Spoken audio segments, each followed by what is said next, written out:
tokko maal jettan seetan haasaa keessan keessatti gara biyyaatti gaafa deebinu wantoota sitti fayyadamaa ture rifeensa keenyaaf guutummaa guutuutti argachuu waan hin dandeenyeefu numan barbaachisu jettanii baay'ee shawwadamtanii baay'ee of gattan garuu of gatuun gaariitii miti. Nagaan isiniif haa ta'u akkam jirtu fayyaa keessanii jira galata waaqa. Bakka jiraatanii bakka nagaa taatanii jecha arras immoo deebinee dhufnee dachaanee jirra galgalatti darbee natti fakkaata wanti jishiiftiidha. Yeroo mana mijateetti dhanii kana viidiyoo waraabu arra kan ammoo guyyaa kana gaadafaa qanaa jechaan oolee hojiirran oolee akkuma argitan manarraa beekama dheetiif yaada rifeensi koo ashagamee shaffanamee majirra. Yaa'u ganamanii kee yeroo sana hojjetachuufan ture achi immoo jibira jalqabee gara sanatti deebi'ee amma hojii sana gar tokkotti godhee ol deebi'ee sirreeffachuu fi erga miicee guyyaa 2 buleera jechuudha. Har'aan guyyaa 3ffaa isaatii quxuxurii wayii hojjedhee ture fufurdisee isanii kee amma filee deebisee quxuxurii sana hojjetachuu fi erga quxuxurii fufurdaa hojjetachuun guyyaa 2 rifeensa keenya deddeebinee qaqqabne yoo fillee masaajii goonee deebisnee akkuma duraa sanatti deebisnee nu jalaan cuccabuu nurraan dhumuu nurraan luqqa'u waan meeqa sin gorsaan ture malleechuman jira garuu viidiyoo hojjechuu irratti xiqqoo duubatti hafeen jirachuudha. Gammana dhaabanii lukan dhaaban jedhanii qamaamochi sana wal qabatee malee rifeensa koo hin ganne hin daganne hin yaadamus dagachuu gatuun hin yaadamu garuu viidiyoo waraabuu irratti xiqqoo biizii waan ta'e natti fakkaata. Egaa akkuma argitan baay'ee bareeda laslasseedhe maal jedhee of jaallata walii gallaa bishaan biyya keessaa wajjin illee walii galeetu jira. Yaa dibata morgan dhufee ani hin binne akkasumallee shaampoo darbillee shaampoo biyya keessaa biteetti fayyadamee ture uumaa miidhaan narraan gahee hin jiru akkuma abbaan qabateedha wanti hundumtuu tokko bishaan tunarraa fixee dibatan narraa fixee shaampoon narraa fixee waan akkasiiti rifeensi koo kanan barsiisee miicas taanaanii maalis taanaanii akkuma itti fufeettiin jira. Qibaatii immoo kanan achi fidadhee dhufee haga ammayyuu hin binne akkasuma shaampoollee nan qabaa yoo dhumes immoo isan achitti fayyadamaa ture irra deebi'ee fayyadamuu kan bitachuu nan danda'a maaliif asitti argeetiin jira suupermaarketiin alaa biyya keessas immoo fataazanaa hidhee wanti isin barbaadan mallaqni jiraanna waan funyaan jaallateetu jira hidhee isinitti meetiin jira. Ammaaf wanta achirraa biteetti fayyadamaa jiru hin jiru maaliif innan achi fidayyuu aga ammaatti hin dhumne waan ta'eef otoo hin dhumiin immoo nan fayyadu yeroon fixeetti immoo garuma sanattiin deemaa isiniifis immoo isin qaqqabsiisaa jechuudha.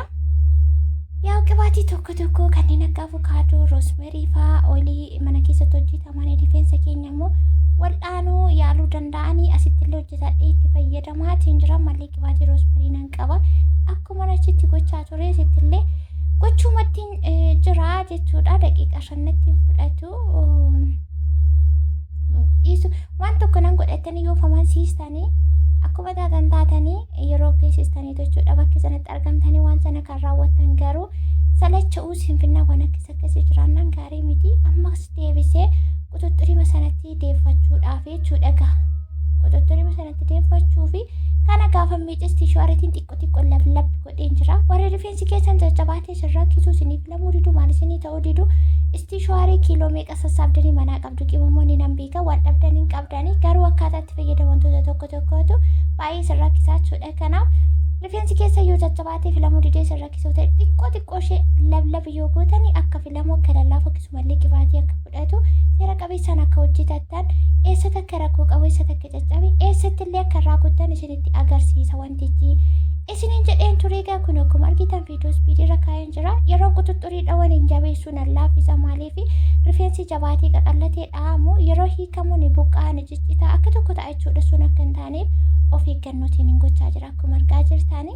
Ani yeroon biyya namaa tures baay'ees akkan ofirratti hojjetachaa ture mana rifeensa akka deemuun barbaanne isinitti himaan ture ammas immoo ergan bira gara biyyaatti dhufe akkasuma jechuudha mana rifeensaa deemuun fedhii hin qabu rifeensa koos hin barbaadu.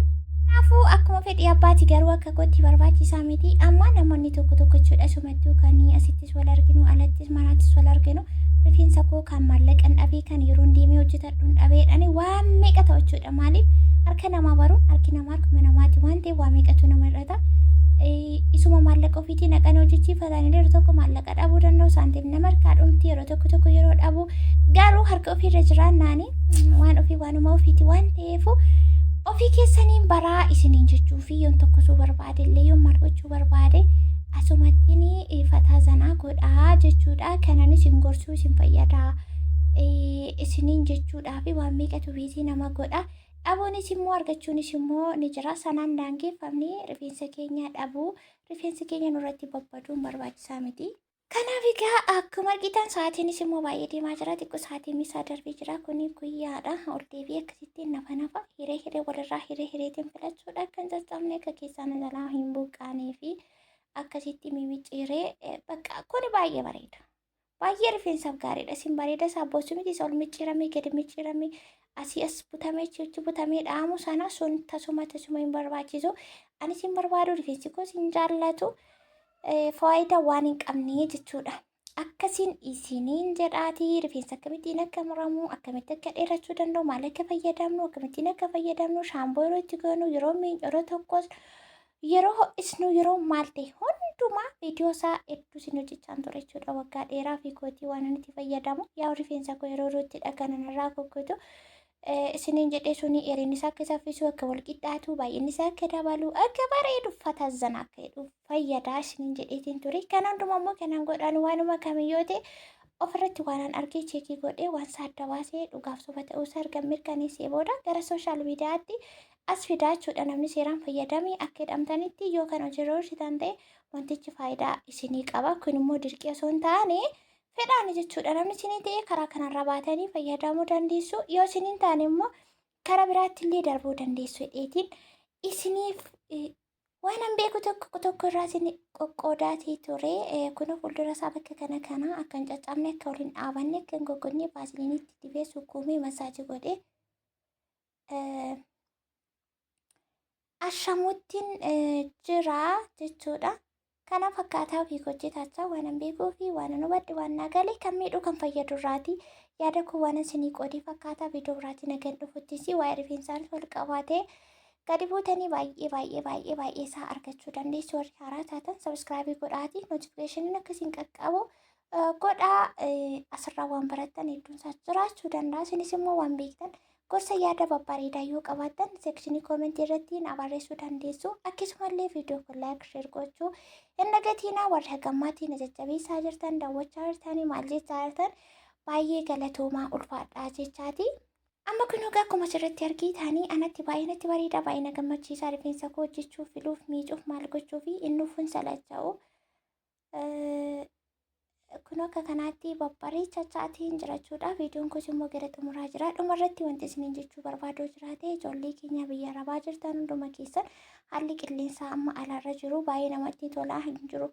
Wanti fi waaqayyoo amma isinitti fidiinii akka baataniitiin nagaa fayyaa keessan maatii keessa waatii keessanitti nagaan isin haa deebisuu. Abshiruu hin sodaatiin ayyaaddeena wanti hundumtuu fedha isaa malee ta'u gaariin samaan yeroo isaatti malee hin raawwatu.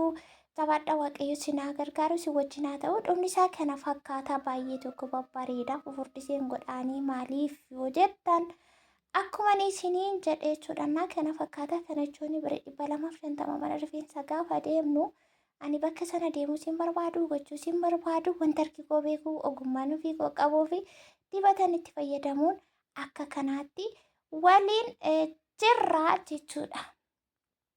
Argitanii hin bareedu. Yoo isin hin bareedu taane sana ana baay'ee natti bareeda.